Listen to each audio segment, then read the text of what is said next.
السلام علیکم ورحمۃ اللہ وبرکاتہ۔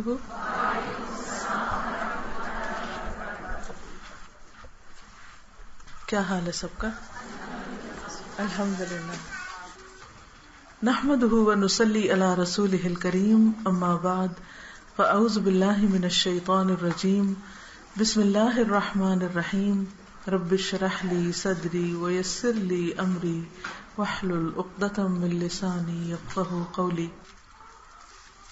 الحمدللہ ذو الحج کا مہینہ شروع ہو چکا ہے اور ہم اس کے پہلے عشرے میں ہیں۔ ذو الحج کا یہ پہلا عشرہ سارے سال پہ بھاری۔ ان 10 دنوں میں انسان جو بھی نیک عمل کرتا ہے اس کا اجر و ثواب بہت زیادہ بڑھ جاتا ہے۔ رسول اللہ صلی اللہ علیہ وسلم نے فرمایا، کسی بھی دن کیا ہوا عمل اللہ تعالیٰ کو ان 10 دنوں میں کیے ہوئے عمل سے زیادہ محبوب نہیں۔ یعنی آپ جو بھی اچھے اچھے کام کرتے ہیں جو اللہ تعالیٰ کو پسند آتے ہیں آپ سے، ان سب کے مقابلے میں یعنی کام وہی ہوتا ہے جو بھی نیکی کا کام آپ کرتے ہیں، نماز پڑھتے ہیں، روزہ رکھتے ہیں، صدقہ خیرات کرتے ہیں، ذکر اذکار کرتے ہیں، وہ کام عام دنوں میں بھی آپ کرتے ہیں، سال کے باقی دنوں میں بھی کرتے ہیں، لیکن جو اجر و ثواب ان دنوں میں ملتا ہے اسی کام کے کرنے کا، وہ باقی میں نہیں۔ تو صحابہ نے پوچھا، اے اللہ کے رسول صلی اللہ علیہ وسلم، جہاد فی سبیل اللہ بھی نہیں؟ آپ نے فرمایا، جہاد فی سبیل اللہ بھی نہیں مگر وہ شخص جو اپنی جان و مال کے ساتھ نکلے اور کچھ واپس لے کر نہ آئے، یعنی اس کی جان بھی جائے اور اس کی سواری بھی، یعنی ہر چیز ختم ہو جائے۔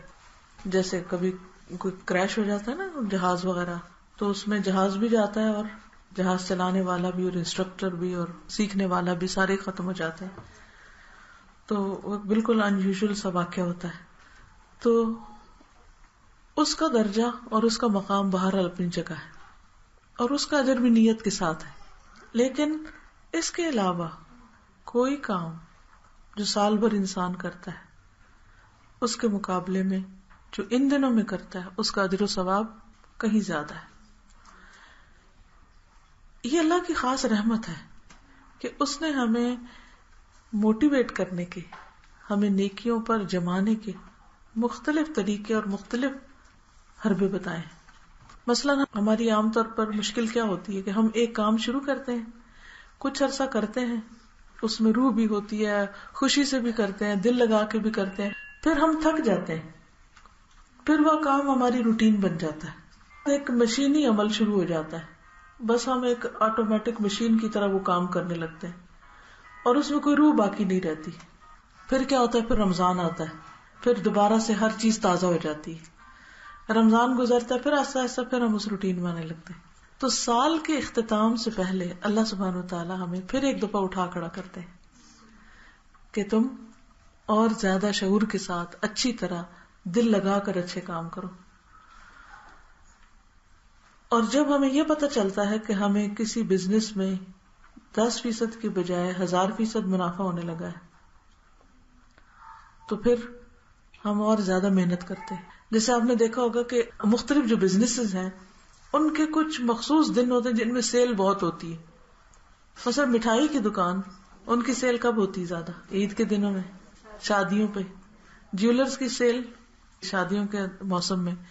اسی طرح باقی بھی آپ نے دیکھا ہوگا کہ مختلف جو بزنسز ہیں ان کا ایک پیک ٹائم ہوتا ہے اور اس میں جو دکاندار ہوتا ہے وہ چھٹی نہیں کرتا، اس میں وہ لیٹ آورز تک کام کرتا ہے، بند نہیں کرتا، وہ ایکسٹرا لیبر رکھتا ہے۔ مثلا بچوں کے یونیفارم کا سیزن جو ہوتا ہے اسکول کھلنے کا، تو اس میں جن لوگوں کی دکانیں ہوتی ہیں یونیفارم کی، وہ ان دنوں میں جب زیادہ لے رہے ہوتے ہیں، یہ کتابوں کی دکانیں، تو ایکسٹرا کام کرواتے ہیں، اوروں کو بھی ساتھ شامل کر لیتے ہیں، کیونکہ انہیں پتا ہوتا ہے کہ سال بھر کی کمائی کے دن ہے، یہ سارے سال میں اتنا نہیں کما سکیں گے جتنا ہم ان دنوں میں کمائیں گے۔ اسی طرح ہمارے لیے بھی یہ دن، رمضان کے آخری عشرے کی راتیں اور ذو الحج کے یہ پہلے 10 دن اسی طرح کے دن ہیں کہ جن میں ہم غافل نہیں ہو سکتے، جن میں ہمیں اپنے نیک عمل کے اوپر خاص توجہ دینی ہے، اس کے لیے وقت نکالنا ہے، اس کے لیے تھکنا ہے، اس کے لیے ایکسٹرا ایفرٹ لگانی ہے، اور جو کام ہم نہیں کر پاتے عام دنوں میں وہ بھی کرنا ہے. شاید ان کی برکت سے اللہ تعالیٰ ہمیں باقی سال کے حصے میں بھی کرنے کی توفیق عطا فرمائے. ایک اور حدیث میں آتا ہے کوئی دن اللہ تعالیٰ کے ہاں ان 10 دنوں سے زیادہ عظمت والا نہیں، یعنی یہ عظیم دن ہے، اور نہ ہی کسی دن کا عمل اللہ تعالیٰ کو ان 10 دنوں کے عمل سے زیادہ محبوب ہے. پس تم ان 10 دنوں میں کثرت سے تحلیل، لا الہ الا اللہ، تکبیر، اللہ اکبر اور تحمید الحمدللہ کہو. یعنی ان 10 دنوں کا پسندیدہ ترین ذکر بھی بتا دیا. ذکر کرنے کو تو سبحان اللہ، الحمدللہ کچھ بھی پڑھیں آپ، لیکن ان دنوں میں خاص طور پر کثرت سے لا الہ الا اللہ، الحمدللہ، اللہ اکبر ذکر کرتے رہیں، خصوصی طور پہ تسبیحات پڑھیں. پھر آپ دیکھیے کہ پہلی چیز جو ان دنوں میں حدیث سے ثابت ہوتی ہے وہ کیا ہے؟ تسبیحات. اور تسبیح کرنے کی اتنی زیادہ فضیلت ہے کہ قیامت کے دن، میں ریسنٹلی ایک روایت پڑھ رہی تھی جس میں آتا ہے کہ 3 لوگ تھے جن میں سے ایک شہید تھا اور ایک عام مرنے والا اور ایک اور میرے ذہن سے اب نکل گیا. تو جنت کی طرف سب سے پہلے جو ایک عام فوت ہونے والا تھا وہ بڑھا، شہید اس سے پیچھے رہ گیا. تو اس پر جب صحابہ نے تعجب کا اظہار کیا کہ یہ کیسے پاسبل ہے، کیونکہ ہمارے نزدیک تو شہید کا درجہ اتنا بڑا ہوتا ہے کہ ہم سمجھتے اس سے آگے کسی کا کام نہیں. ٹھیک ہے، لیکن کہا کہ اس شخص کو لمبی عمر اور اس کی تسبیحات نے شہید سے بھی آگے کا درجہ دیا. تسبیحات، اور یہی تسبیحات لا الہ الا اللہ. ہم سمجھتے اچھا ہاں یہ تو ہمیں پتہ ہی ہے، یہ تسبیح پڑھنی ہوتی ہے، لیکن ہم پڑھتے کوئی نہیں ہے. تو خالی سن لینے سے تو فائدہ نہیں ہوگا جب تک ہم اس کو پڑھیں نا. اور ہم اپنے بچوں کو بھی سکھائیں اور گھر والوں کو بھی یاد کرائیں اور بار بار پڑھنے کی کوشش کریں. اب اس کا اجر کتنا ہے یہ تو جس وقت اعمال نامہ کھلے گا تو تبھی پتہ چلے گا کہ کون کتنا آگے نکل گیا اور کون پیچھے رہ گیا. یہ وہ ذکر ہے جو ہم چلتے پھرتے، اٹھتے بیٹھتے، کام کاج کرتے کسی وقت بھی کر سکتے ہیں. اس میں تو کوئی مشکل نہیں ہے. باقی کاموں کے کرنے کے لیے تو ہاتھ پاؤں ہلانے پڑتے ہیں، لیکن ذکر کے لیے تو زبان ہلانی پڑتی ہے اور بس. تو انسان کو فالتو باتیں چھوڑ کر اس پر فوکس کرنا چاہیے. پھر لا الہ الا اللہ ایک ایسی چیز ہے کہ جو انسان کے دل کے اندر ایک خاص نور پیدا کرتا ہے، ایمان کی تجدید کرتا ہے، ایمان کی روشنی پیدا ہوتی ہے. تو یہ جو ایمان کی روشنی اور ایمان کی حرارت پیدا ہوتی ہے اس ذکر کی وجہ سے، اس سے انسان کو ایک موٹیویشن ملتی ہے اچھے اچھے کاموں کے کرنے کی. تو وہ ایک سائیکل بنتا ہے نا، ایک چیز دوسرے کو پش کری، دوسرے کو، دوسری تیسرے کو، تو پھر انسان اس کے ساتھ آگے بڑھتا رہتا ہے. ہم کام کیوں نہیں کر پاتے؟ سستی ہوتی ہے نا، لیزینس، یا دنیا کی اٹریکشن ہوتی ہے یا کوئی اور. تو ان چیزوں کو کس طرح، اس کا مقابلہ کیسے کریں، اپنے آپ کو کس طرح پھر تیار کریں؟ یہ فیول کہاں سے ہمیں ملے گا؟ یہ انرجی کہاں سے آئے گی؟ آپ دیکھیں گاڑی کو چلانے کے لیے انرجی چاہیے نا، پیٹرول چاہیے. بجلی چلانے کے جو بلب آپ نے جلائے ہوئے ہیں اس کے پیچھے الیکٹریسٹی ہے نا، تبھی روشنی ہے نا. کوئی بھی انجن چلانے کے لیے پاور چاہیے. اسی طرح ہمارا انجن وہ بھی کسی پاور سے چلتا ہے. اس کی پاور کیا ہے؟ اس کی پاور اللہ کا ذکر ہے، اللہ کے ساتھ ایک کنیکشن ہے، اللہ کے ساتھ ایک تعلق ہے. ہم دنیا کے کاموں میں اتنے مصروف ہو جاتے ہیں کہ ہمارا کنیکشن ویک ہو جاتا ہے. انٹرنیٹ کا کنیکشن جب ویک ہوتا ہے تو کیا ہوتا ہے؟ پریزنٹیشنز کھلنے میں، اٹیچمنٹس کھلنے میں کتنی دیر لگتی ہے؟ چھوٹی سی فائل بھی کھولنی ہو تو مصیبت پڑ جاتی. ہوتا ہے کہ نہیں؟ تو پھر آپ کہتے ہیں اچھا کیا ہے، اس کو کیا، اس کو کیا، دیکھتے ہیں تو پتہ چلتا ہے جی وہ انٹرنیٹ کی سپیڈ ہی کم ہے. بالکل اسی طرح جب ہماری اسپرٹ سلو ہوتی ہیں یا ہمارا کنیکشن اللہ سے سلو ہوتا ہے یا کم ہوتا ہے یا اس میں جان کم ہوتی ہے تو ہماری نماز وہ بھی لاغر، ہمارا کوئی بھی کام اپ ٹو دا مارک نہیں ہوتا، اور اس کی بنیادی وجہ ایمان کی طاقت کا کمزور ہونا ہے. اور ایمان کی طاقت اللہ کے ذکر اور اللہ کے شکر اور اللہ کے ساتھ کنیکشن کے ساتھ بڑھتی. اس کے لیے نبی صلی اللہ علیہ وسلم نے خود طریقہ بتا دیا کہ یہ تکبیریں پڑھو، تسبیح پڑھو، فرق پڑے گا. پھر آپ دیکھیے کہ اس عشرے کے اندر عرفہ کا دن ہے. عرفہ کا دن 9 ذی الحج جو ہے وہ دن ایسا ہے کہ جس میں اللہ سبحانہ و تعالی سال بھر کے مقابلے میں سب سے زیادہ گردنیں آگ سے چھڑاتے ہیں، یعنی حاجیوں کی. شیطان اپنا سر پیٹتا ہے، اپنے سر پہ مٹی پھینکتا ہے اور روتا ہوا چیختا ہوا نکل جاتا ہے جب وہ یہ دیکھتا ہے کہ اتنے سارے لوگ ان کو معافی مل گئی، معافی کا پروانہ مل گیا، ان کی ساری زندگی کے گناہ معاف ہو گئے. وہ کہتا ہے کہ میں نے اس شخص کو ساری زندگی بہکایا، 50 سال 60 سال میں اس کے پیچھے لگا رہا اور یہ میرا بندہ بن کے رہا، اور اب یہاں آ کر اس نے سچے دل سے توبہ کی اور اس کو معاف کر دیا گیا. انسانوں کی اس کثرت سے ملنے والی اس معافی کی وجہ سے شیطان پریشان ہوتا ہے. دیکھیے کہ لیلۃ القدر کی بھی بڑی فضیلت ہے، لیکن ہمیں پتہ نہیں ہوتا کہ لیلۃ القدر ہے کس دن، مگر 9 ذی الحج تو ہمیں پتہ ہوتا ہے کس دن ہے. تو اس دن ہمیں بھی عرفات والوں کے ساتھ دعاؤں میں شریک ہو جانا چاہیے. ٹھیک ہے ہم وہاں اس خاص میدان میں نہیں پہنچ سکے، اس خاص مقام پہ نہیں پہنچ سکے، لیکن اللہ تو ہر جگہ ہی ہے نا، وہ ہر ایک کی سنتا ہے. اگر اس دن ان سب بندوں کو دیکھ کر اللہ کی رحمت جوش میں آتی ہے تو ہم بھی اس کے بندے ہیں، ہم بھی اللہ کی رحمت کو پکارے کہ اللہ تعالیٰ تو ہمیں بھی معاف کر دے.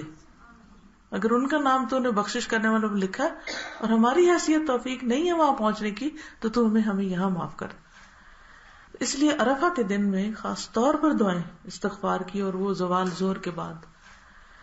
اور عرفہ کے دن کا روزہ 2 سال کے گناہوں کی معافی کا ذریعہ ہے. تو ذکر کے بعد خاص طور پر روزے کا اہتمام کریں. ویسے تو سارے ذی الحج کے پہلے 9 دنوں میں، کیونکہ 10ویں تو عید ہوتی ہے، عید والے دن تو نہیں کرتے، تو اور 10ویں تاریخ جو یوم النحر، اس کو یوم الحج الاکبر بھی کہا گیا، جس دن قربانیاں ہوتی ہیں. تو قربانی صدقے کی بہترین قسم ہے. یہاں پر ہم 9 تاریخ کو روزہ رکھیں، 10 تاریخ کو قربانی کریں، اور اس میں جان کا صدقہ جو ہے وہ انسان کے لیے کئی بلاؤں کو ٹالتا ہے، کئی مشکلات کے لیے آسانی کا سبب ہوتا ہے. اس کی کیا وجہ ہے؟ اس میں صرف پیسے نہیں لگ رہے ہوتے، بلکہ اس میں بھوکوں کے لیے کھانے کا انتظام بھی ہوتا ہے. اس کے کئی ایک فائدے ہیں قربانی کرنے کے، اس لیے اس کا اہتمام بہت ضروری ہے.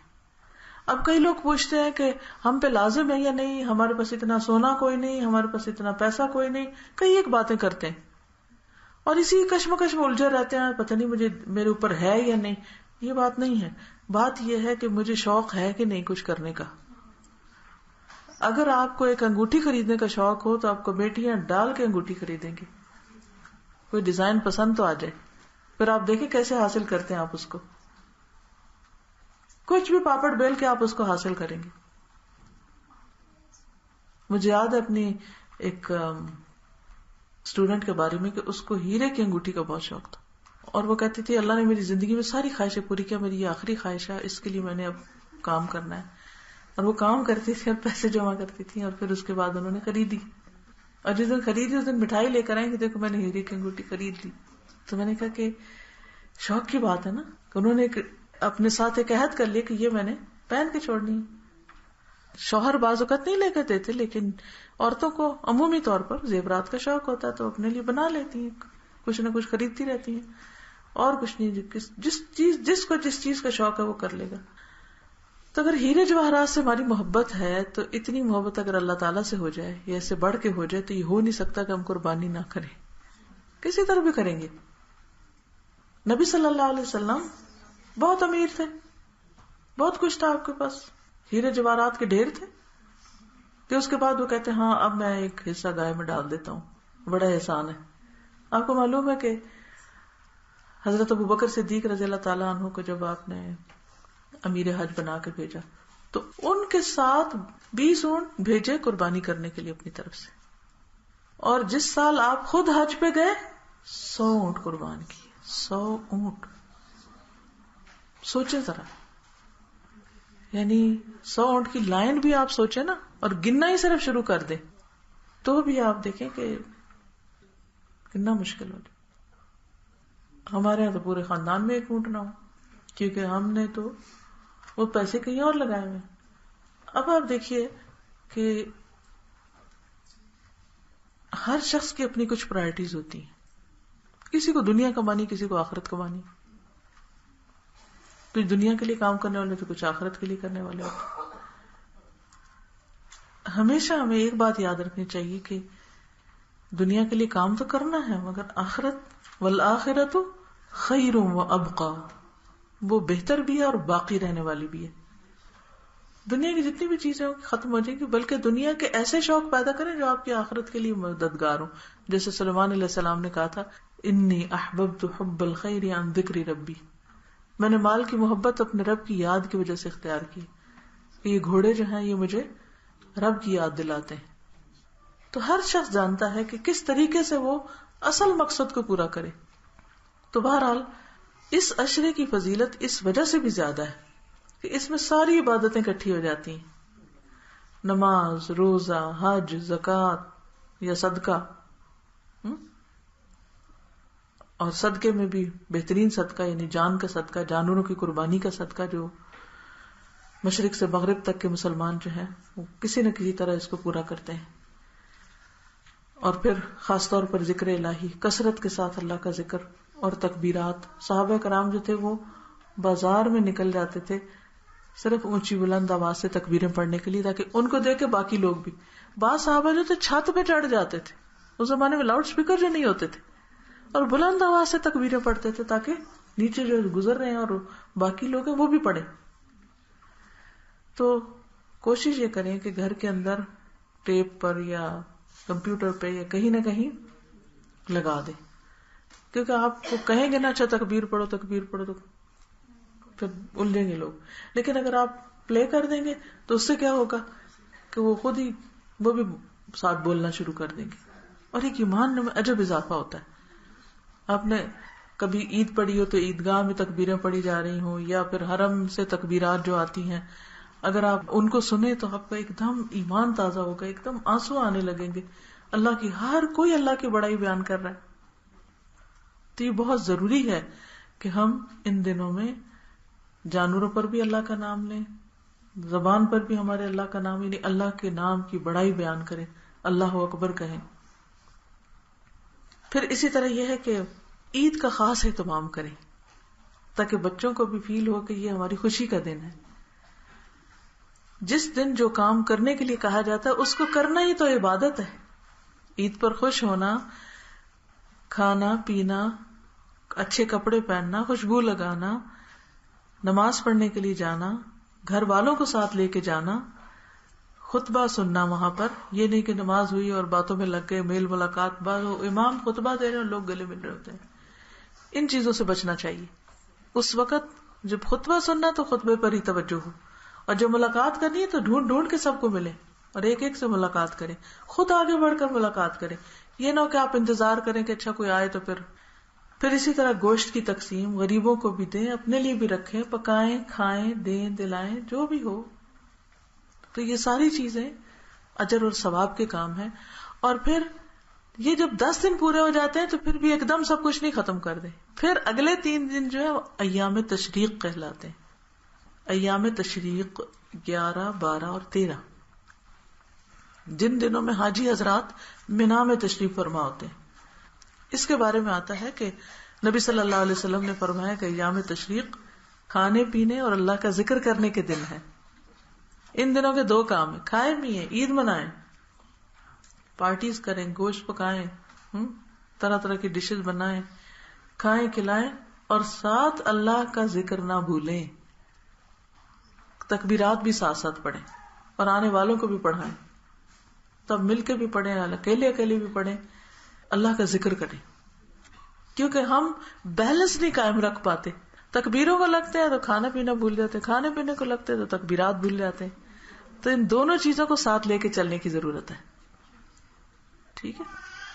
پھر یہ ہے کہ عید کے لیے اگر ایک گھر میں ایک سے زائد قربانیاں ہو رہی ہیں تو کچھ خود اپنے لیے رکھ لیں اور کچھ آپ غریب علاقوں میں بھیجیں.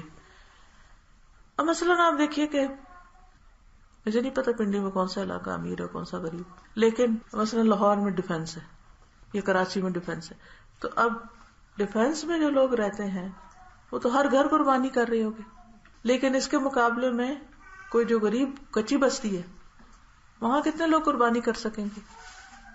یا کوئی گاؤں ہے تو وہاں تو نہیں قربانی. اچھا ہم کیا کرتے ہیں، ہم 2-3 دن بکرے کر رہے ہیں، اس گھر میں بھی اس میں بھی، وہ اس کو بھیج رہا ہے وہ اس کو بھیج رہا ہے، برابر کر لیا. غریب بیٹھے بےچارے انتظار کرتے رہے، ان کا کون خیال کرے گا؟ ہم نہیں سوچنا ہے نا ان کے بارے میں بھی. تو اللہ کا شکر ہے کہ ہر سال الہدا میں غریبوں کے لیے قربانی کروانے کے لیے پیسے اکٹھے کیے جاتے ہیں، پھر بکرے خریدے جاتے ہیں اور پھر دور دراز علاقوں میں ذبح کروا کے بھیجے جاتے ہیں جہاں پر ضرورت مند لوگ ہوتے ہیں. مثلا سندھ کا ایک علاقہ ہے، وہاں پر ہماری اپنی ایک سٹاف ممبر ان کے والد جاتے ہیں اور باقاعدہ اہتمام سے ہر سال ماشاءاللہ وہاں اضافہ ہوتا جاتا ہے، لیکن پھر ہر سال لینے والوں کا بھی اضافہ ہو رہا ہے. لوگ دوسرے گاؤں سے ٹرالیوں پہ بیٹھ کے آتے ہیں اور انتظار کرتے ہیں اور پھر وہ سارا گوشت کٹتا ہے. پھر سال میں وہ کہتے ہیں بس یہی ایک دفعہ ہم گوشت کھاتے ہیں جو یہاں سے لے کے جاتے ہیں. ایسے غریب علاقے بھی موجود ہیں کہ نہیں افورڈ کر سکتے. وہ پالتے بھی ہیں نا تو بیچنے کے لیے پالتے ہیں کیونکہ ان کی وہ گزر بسر انہیں پر ہوتی ہے. اگر خود ہی ذبح کر کے کھا لیں تو ایسے ہی جیسے کوئی دکان ڈالے اور روز گھر میں ہی لے آئے جو کچھ اس کی بچت ہے تو پھر تو کاروبار ہو گیا سارا. تو بہرحال ان جگہوں تک قربانیاں پہنچانا آسان کام نہیں ہے. الحمدللہ اس سال ہر جگہ سے مرد حضرات کو بلایا گیا مختلف شہروں سے اور ان کے ساتھ بیٹھ کے الہدامے سے جن کی ذمہ داری تھی انہوں نے میٹنگز کی، ان کو سارے طریقہ کار سمجھایا، پھر کس طرح ذبح کرنا ہے، کس طرح لانا ہے. تو اس لیے اگر آپ میں سے کوئی بھی اس میں بھی شریک ہونا چاہے تو ہر کوئی اگر خود اپنی گاڑی لے کے کسی گاؤں میں جائے تو کتنی گاڑیاں جائیں گی، لیکن اگر ہم ڈیلیگیٹ کر دیتے تو ایک بندہ 10-20 جو بھی قربانیاں ہیں وہ لے کے ایک خاص علاقے میں وہاں پہنچ جائے اور وہاں ذبح کروا کے اور سب کو تقسیم کر دے. تو قرآن پاک میں آتا نا اس میں سے خود بھی کھاؤ اور کھلاؤ بے کس فقیر کو بھی، غریب فقیر مسکین کو بھی کھلاؤ، کیونکہ اللہ نے یہ رکھا ہی اس لیے ہے کہ ان تک بھی خیر پہنچے. اچھا بہت سے لوگ کہتے ہیں کہ اچھا اس موقع پہ کسی غریب کی مدد کر دیتے ہیں. نہیں، جو مدد آپ قربانی کے ذریعے کر سکتے ہیں نا 10 تاریخ اور پھر اس کے بعد ایام تشریق، اللہ تعالیٰ کو سب سے زیادہ جو محبوب عمل ہے وہ جانوروں کا خون بہانا ہے. کوئی دوسرا عمل اس کے برابر ہی نہیں ہے اس وقت. اگر آپ یہ کہیں کہ اس وقت میں کسی کو کپڑے خرید کے دے دوں یا میں اس وقت کچھ اور کروں تو نہیں، اس وقت یہی کرنا ہے. اور اس کا دوہرا فائدہ ہے، ایک غریب کو تو گوشت ملے گا ہی مگر اس کے ساتھ اپنا تزکیہ بھی ہوتا ہے. خاص طور پر اگر آپ قربانی کے قریب کھڑے، آپ کے سامنے اگر بکرا ذبح ہو اور اس کا بہتا ہوا خون آپ دیکھیں تو اس خون کا بھی ذکر اللہ نے قرآن میں کیا ہے. لن ینال اللہ لحومها ولا دماؤها ولکن ینالہ التقوی منکم، کہ اللہ کو خون اور گوشت نہیں پہنچتا، تمہارا تقوی پہنچتا. یہ تقوی پیدا ہوتا ہے جب آپ وہ خون دیکھتے ہیں نا تو دل کے اندر ایک عجیب چیز اچھلتی ہے، ایک اللہ کی خاص محبت جاگتی ہے اس وقت، جو اس منظر کو دیکھ کے ہوتا ہے کہ اس جانور کو اللہ کا نام لے کے بسم اللہ واللہ اکبر کہہ کے اس کی جان لی گئی ہے ایک طرح سے. اور وہ کس طرح بڑے سے بڑا جانور جو ہے جیسے اونٹ ہے، گائے ہے، چھوٹے تو بس ہی لیٹے ہوتے ہیں، لیکن اگر آپ گائے کو لیٹے ہوئے دیکھتے ہیں یا اونٹ کو لیٹتے ہوئے دیکھتے ہیں تو ایک عجیب دل پہ کیفیت چاہتی، اس سے بھی ایک ایمان بڑھتا ہے. اس سے پھر اللہ کی یاد آتی ہے کہ اللہ کی کیا قدرت ہے، اللہ نے ان جانوروں کے اندر جان ڈال کے ان کو ہمارے فائدے کا بنایا.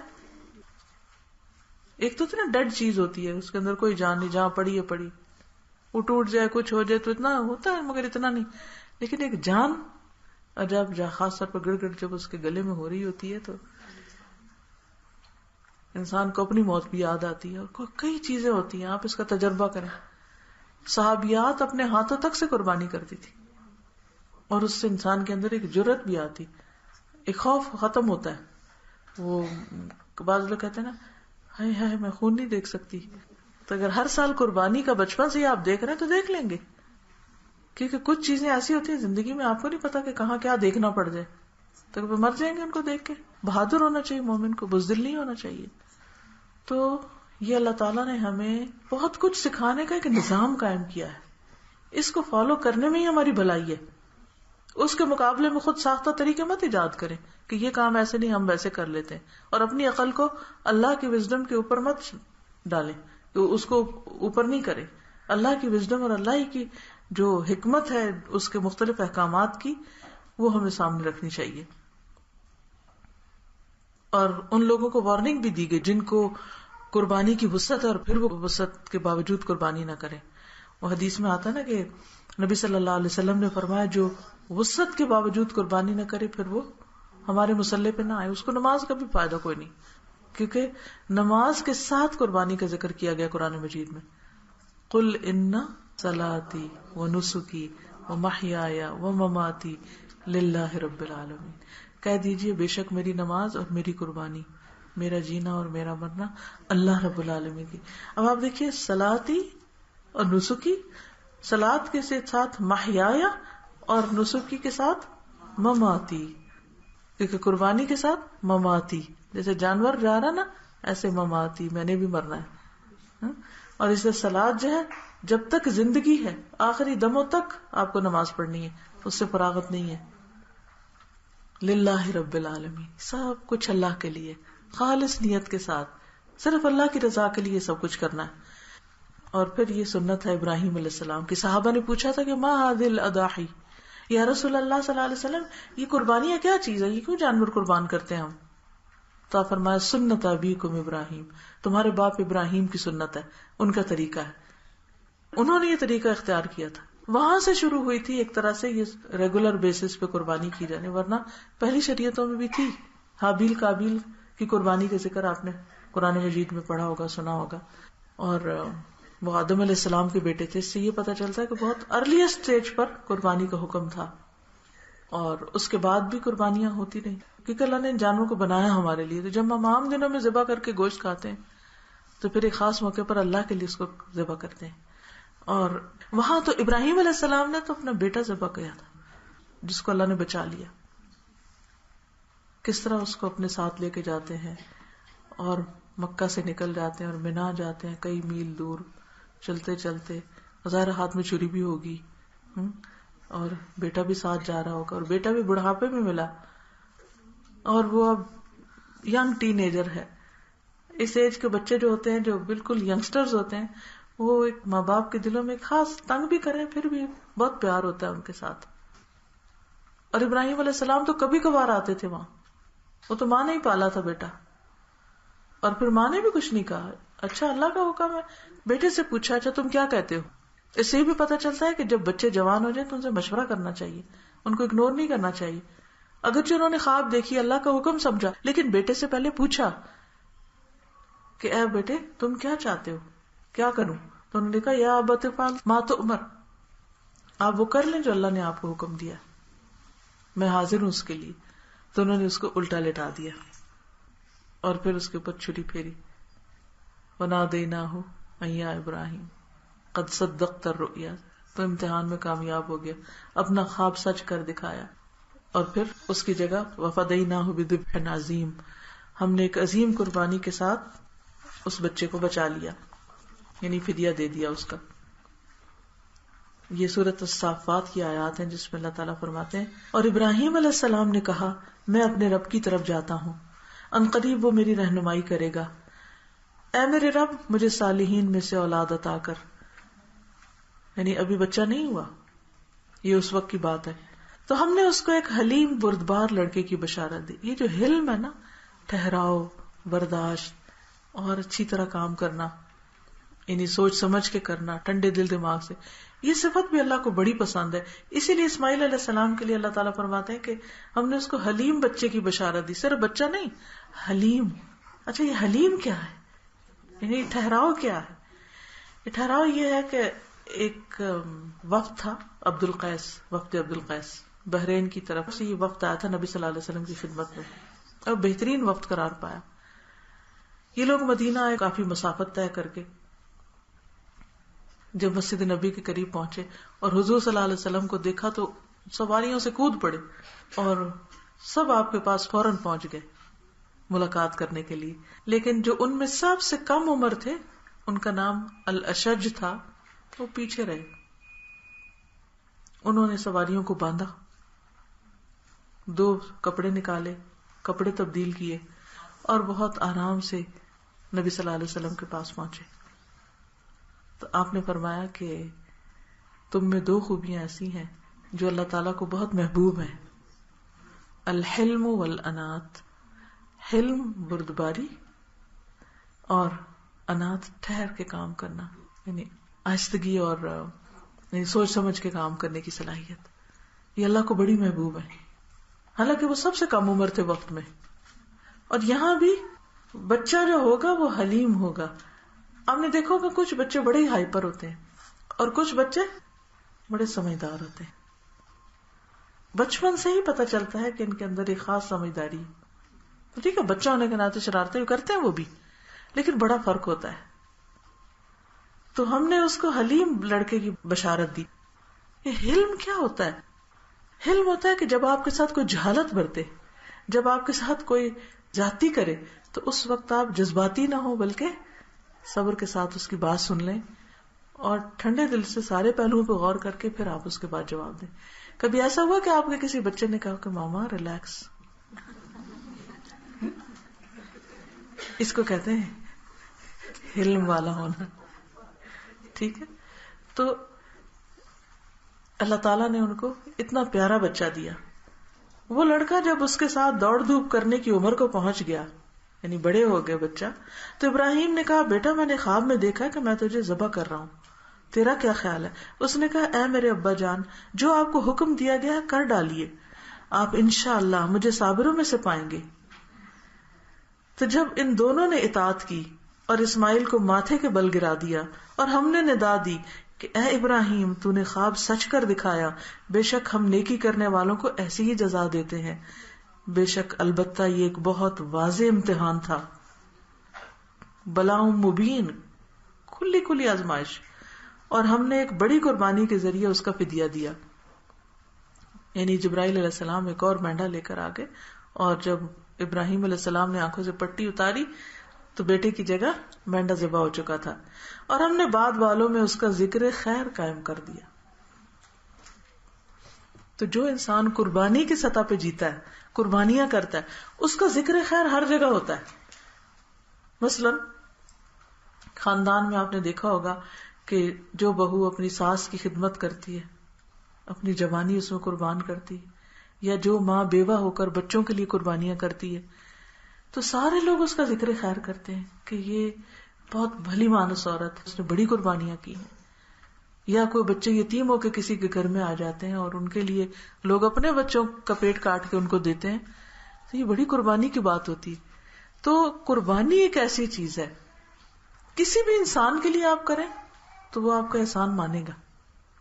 اور قربانی کیا ہوتی ہے کہ اپنی خواہش اور اپنی خوشی اور اپنی مرضی چھوڑ کے کسی اور کی خوشی کے لیے، کسی اور کے سکھ کے لیے کام کرنا. دیکھیں ماں نیند قربان کرتی ہے تو بچے کو سنبھالتی ہے، دودھ پلاتی ہے، اس کا گیلا جسم صاف کرتی ہے، تکلیف اٹھاتی ہے تو بچہ پیدا کرتی ہے. یہ قربانی ہے یہ ساری.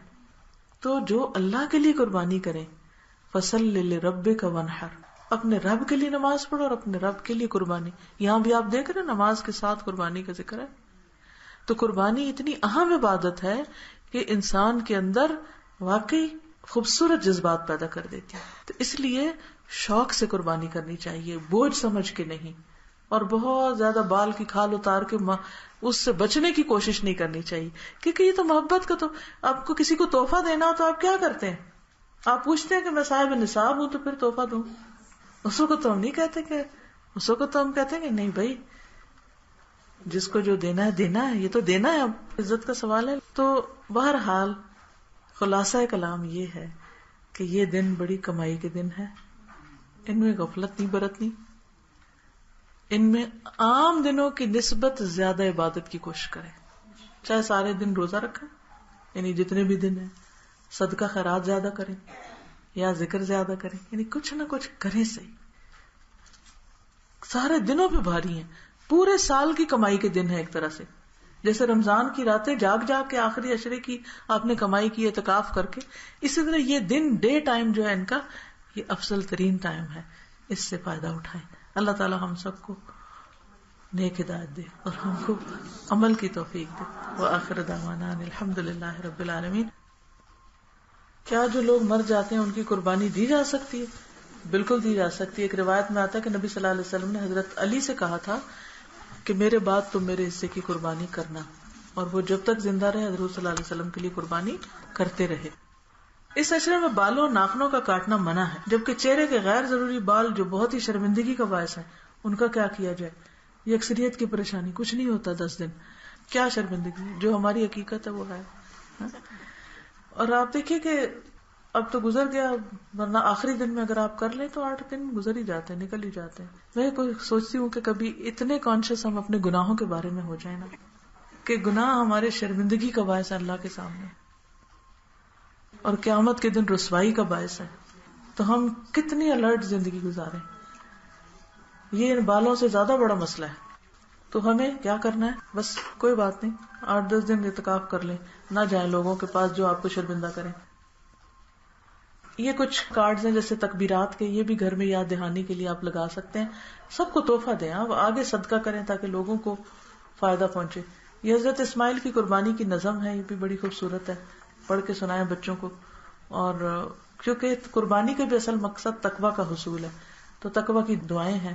یہ بھی آپ قربانی کے گوشت کے ساتھ آپ دوسروں کو تحفہ دے سکتے ہیں. ذوالحجہ اور قربانی جو لیکچر میں نے آج دیا ہے، یہ کچھ سال پہلے دیا تھا، تو اس کی کیسٹ اگر اوروں کو سنوانا چاہیں تو یہ بھی موجود ہے. جو قربانی کرتا ہے تو افضل تو یہی ہے کہ اسی گوشت سے کھولا جائے، چاہے کلیجی، چاہے کوئی کلیجی جلدی پک جاتی ہے، اس لیے ہمارا یہ ٹرینڈ ہے کہ پہلے کلیجی پکا لیتے ہیں تاکہ جلدی سے کھائیں، بھوک لگی ہوتی ہے. صحابیات اپنے چھوٹے دودھ پیتے بچوں کو بھی کچھ نہیں کھانے کو دیتی، تو ان کو کھلونوں سے بہلاتی تھی. لیکن اگر کسائی شام تک نہ آئے تو پھر اتنا لمبا روزہ نہیں رکھ سکتے، پھر کسی بھی چیز سے کھول لے، گول گپے سے یا کوئی دہی بلے سے. کیا قربانی کرنے کے لیے شوہر کی اجازت ضروری ہے؟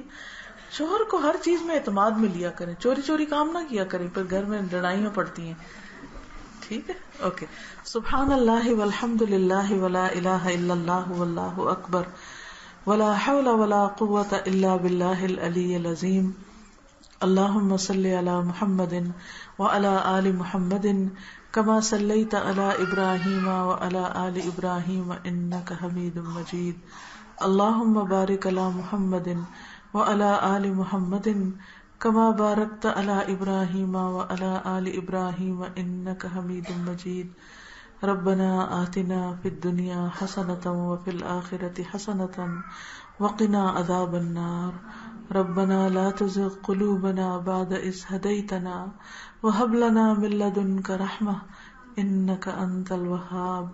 ربنا هب لنا من أزواجنا وذرياتنا قرة أعين واجعلنا للمتقين إماما. یا رب العالمین، جو کچھ ہم نے پڑھا ہے، سنا ہے، اس پر عمل کی توفیق عطا فرما. اللہ ہمیں زیادہ سے زیادہ نیکیاں کرنے کی توفیق عطا فرما. یا اللہ اپنے پسندیدہ کاموں کے لیے ہمارا سینہ کھول دے اور ہمارے راستے آسان کر دے. یا حی یا قیوم برحمتک نستغیث. اللہ ہم سب پر اپنی رحمت نچھاور فرما، ہماری اولادوں کو ہدایت عطا فرما، نیکی کے راستے ہمارے لیے آسان کر دے.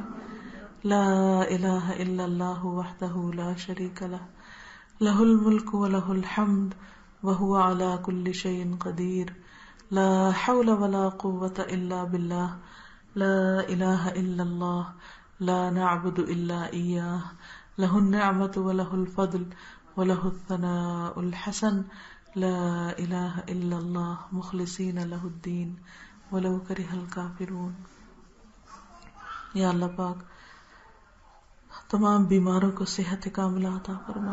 اللہ جتنی بہنیں آئی ہیں ان کا آنا قبول فرما، جو بیمار ہیں ہمیں صحت عطا فرما. یا اللہ جنہوں نے ہمیں یہ جگہ دی ہوئی ہے ان کو بہترین جزا عطا فرما اور ان کی دنیا اور آخرت کی مشکلات آسان فرما. یا اللہ ہمارے والدین پر اپنی رحمت فرما. رب ارحمہما کما ربیانی صغیرا. ربنا تقبل منا انک انت السمیع العلیم وتب علینا انک انت التواب الرحیم. وصلی اللہ تعالی علی خیر خلقہ محمد وعلی آلہ واصحابہ واہل بیتہ اجمعین برحمتک یا ارحم الراحمین. الہی آمین. سبحانک اللہم وبحمدک نشہد ان لا الہ الا انت نستغفرک ونتوب الیک. السلام علیکم ورحمۃ اللہ وبرکاتہ.